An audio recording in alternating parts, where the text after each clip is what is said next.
दोस्तों, ये कहानी एक सच्ची घटना पर आधारित है। ये कहानी एक ऐसे छात्र की है जिसने समाज को ये संदेश दिया कि चाहे परिस्थितियां कैसी भी हों, अगर हम में उसे पार निकलने का जज्बा है तो कोई भी परेशानी बड़ी नहीं होती। साथ ही कड़ी मेहनत से हर कठिन से कठिन मंजिल तक भी पहुंचा जा सकता है। ये कहानी एक ऐसे छात्र की है जो बेहद ही गरीब परिवार से था। उसे 2 वक्त की रोटी के लिए भी खुद ही कड़ी मेहनत करनी पड़ती थी। वो छात्र बेहद गरीब तो था, लेकिन खुददार भी बहुत था।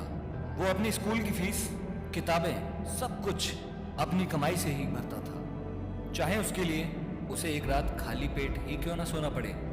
वो छात्र हमेशा कोई ना कोई काम करके स्कूल की फीस के लिए पैसे इकट्ठे किया करता था। वो छात्र पढ़ाई में भी अच्छा था। छात्र की ईमानदारी और अच्छाई देखकर स्कूल के कुछ बच्चे उससे नफरत करने लगे। एक बार उन बच्चों ने उस छात्र को चोरी के इल्जाम में फंसाने का सोचा।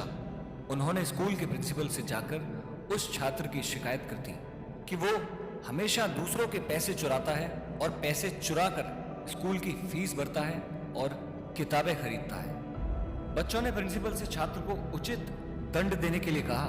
प्रिंसिपल ने बच्चों से कहा कि वो इस बात की जांच करेंगे और दोषी पाए जाने पर उचित दंड भी मिलेगा। प्रिंसिपल ने छात्र के बारे में पता लगवाया तो उन्हें मालूम पड़ा कि वो छात्र स्कूल के बाद खाली समय में माली के यहाँ सिंचाई का काम करता है और उस काम से जो पैसे मिलते हैं वो उससे अपने स्कूल की फीस भरता है और किताबें खरीदता है।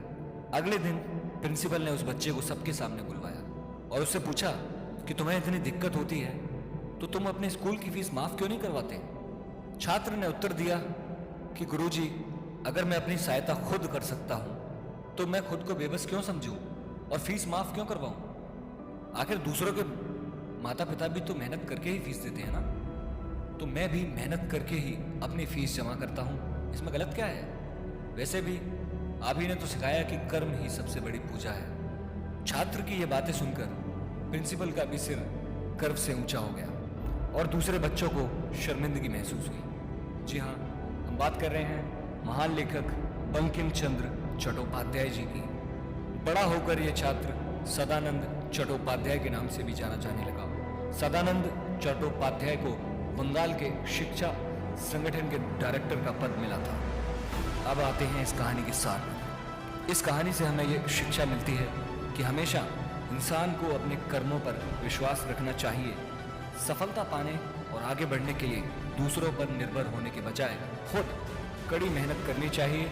मेहनत और ईमानदार व्यक्ति हमेशा बुलंदियों की ऊंचाइयों को छूता है। नमस्कार, मैं हूं सिद्धार्थ शर्मा, आप सुन रहे हैं अपना हाथरस। साथियों, उम्मीद करता हूं कि ये कहानी आपको बेहद पसंद आई होगी। अंत में मैं कुछ चंद पंक्तियां अर्ज करना चाहूँगा। रख हौसला वो मंजर भी आएगा, रख हौसला वो मंजर भी आएगा, प्यासों के पास चलकर खुद समंदर भी आएगा। यूं थक कर न बैठ ए मंजिल के मुसाफिर, मिलेगी मंजिल और मिलने का मजा भी आएगा। धन्यवाद।